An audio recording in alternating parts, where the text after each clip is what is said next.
ఏర్పాటు చేయడం జరిగింది. ఒకవేళ ఇక్కడ కూడా మనకు మిడ్బానే డ్యాము వేములవాడ నుంచి శ్రీశైలం కానీ లేదంటే విజయవాడ కూడా సీప్లేన్ ఏర్పాటు చేసుకున్నట్టయితే తక్కువ ఖర్చుతో వీలైతే మంచిగా ఉంటుందనే ఒక ఆలోచన ఉంది. మీకు వీలైతే టూరిజం వాళ్ళతో ఒకసారి మాట్లాడి అది కూడా మనకు ఈ ప్రాంతానికి అవకాశం ఉందనే మాట చెప్తూ బోటుకు సంబంధించి కూడా ఇప్పటికీ కలెక్టర్ గారు చెప్పడం జరిగింది. ఆ అంశాన్ని కూడా నేను ప్రయత్నం చేసేటువంటి సందర్భంలో మీ సహకారం ఇవ్వాలని చెప్పని మాట సందర్భంగా నేను తెలియజేస్తూ అది ఇది రాజకీయ వేదిక కావచ్చు, కానీ కొన్ని సందర్భాల్లో అభివృద్ధికి సంబంధించిన అంశం వచ్చినప్పుడు నేను అధికారంలో ఉంటేనే కలెక్టరేట్కి వస్తా, నాకు పదవి ఉంటేనే ప్రభుత్వం ఉంటేనే అధికారంలో కలెక్టరేట్కి వస్తా అని చెప్పేటువంటి భావనతో మరి ఉన్నటువంటి వాళ్ళకు కూడా కొన్ని సందర్భాల్లో మనం సరైనటువంటి సమాధానం కూడా చెప్పాల్సిన అవసరం ఉంది. కేంద్ర మంత్రి వారికి అన్నీ తెలిసినప్పటికీ కూడా అధికారులు బెదిరించే దూరంలో పోవడం, కలెక్టర్లను కూడా ఇష్టానుసారంగా మాట్లాడడం అనేటువంటి మనం ఈ మధ్యలో చూస్తున్నాం. ఈ జిల్లాకు సంబంధించి వారికి ఉన్నటువంటి అనుభవాన్ని ఈరోజు మరి వారికి కూడా సమాచారం ఉంది. వచ్చి కేంద్ర మంత్రికి వచ్చినటువంటి సంజయ్ గారు మా జిల్లాకి ఇది కావాలని చెప్పి ఇంకా బాగుండేటువంటి ఆలోచన ఈ సందర్భంగా వ్యక్తం చేస్తూ ఈరోజు ఓవైపు ఆక్రమణకు గురైంది ఆ బీఆర్ఎస్ భవన్. ఆ బీఆర్ఎస్ భవన్లో కూర్చొని కలెక్టర్ గారిని ఇష్టానుసారంగా తిట్టిన మాటలు కూడా మనం చూసినాం. ఇది సమాజం ఒప్పుకునేటువంటి అంశం కాదు.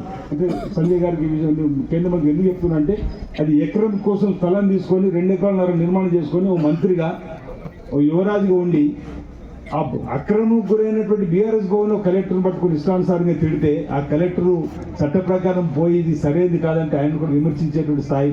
సార్ రాష్ట్ర వ్యాప్తంగా ఏం జరుగుతుందో కూడా మనం చూసినాం. అటన్ని విషయాలలో కేంద్ర మంత్రి గారు మాట్లాడి జిల్లాకు సంబంధించి మరి ఓ బీసీలుగా లేకపోతే ఇంకా దళితులుగా ఉన్నటువంటి వాళ్ళు ఎమ్మెల్యే గెలిస్తే వారిని పట్టించుకోకుండా కరీంనగర్ కూడా ఇష్టానుసారంగా మాటలు కూడా మనం చూసినాం.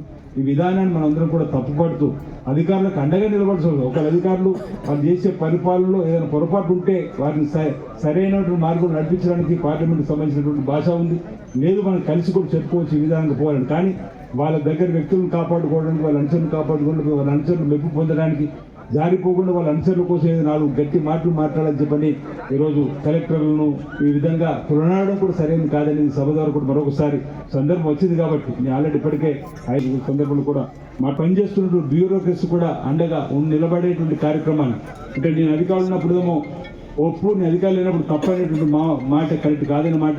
ఇటీవల రెవెన్యూ శాఖ మార్చులు కూడా చూస్తే వారి నోట్లు మేము 1000 ఎకరాలు ఇంచుమించు అన్యాక్రాంతి వారి పాటుకోవాలి, అంతేకాదు ఇక్కడ 2000 దాకా ఉండొచ్చు అని చెప్పనమాట అన్న సందర్భంలో ఇలాంటి వాటిని ఏదైతే ప్రజల ఆస్తిని భావి తరాల వారికి కాపాడడానికి చేసే ప్రయత్నంలో మీ సహకారం కూడా అందించాలి. ప్రజల ఆస్తిని కాపాడడానికి కోసం ఎక్కడైతే ప్రభుత్వ భూమి అన్యాక్రాంతం గురైందో ఆ అన్యాక్రాంతం గురైనటువంటి దాన్ని భావి తరాలలో ఇందిరా మిల్లు నిర్మాణం కానీ లేకపోతే వాటర్ ట్యాంక్ నిర్మాణం కానీ స్కూళ్ళ నిర్మాణం చేసుకోవడానికి భవిష్యత్తులో ఉండడానికి కోసం మనం కాపాడుకోవాల్సిన బాధ్యత కూడా ఈ జిల్లాలో ఉంది. దానికి మీ సహకారం కూడా ఉండాలని మాట సందర్భంగా నేను తెలియజేస్తూ రాబో రోజుల్లో ఈ ప్రాంతంలో ఉన్నటువంటి సమస్యల పరిష్కారం కోసం మీ సహకారాన్ని కేంద్రం ద్వారా అందించాలని చెప్పిన సందర్భంగా నేను నా వైపు నుంచి కోరుతూ జిల్లా కలెక్టర్ గారు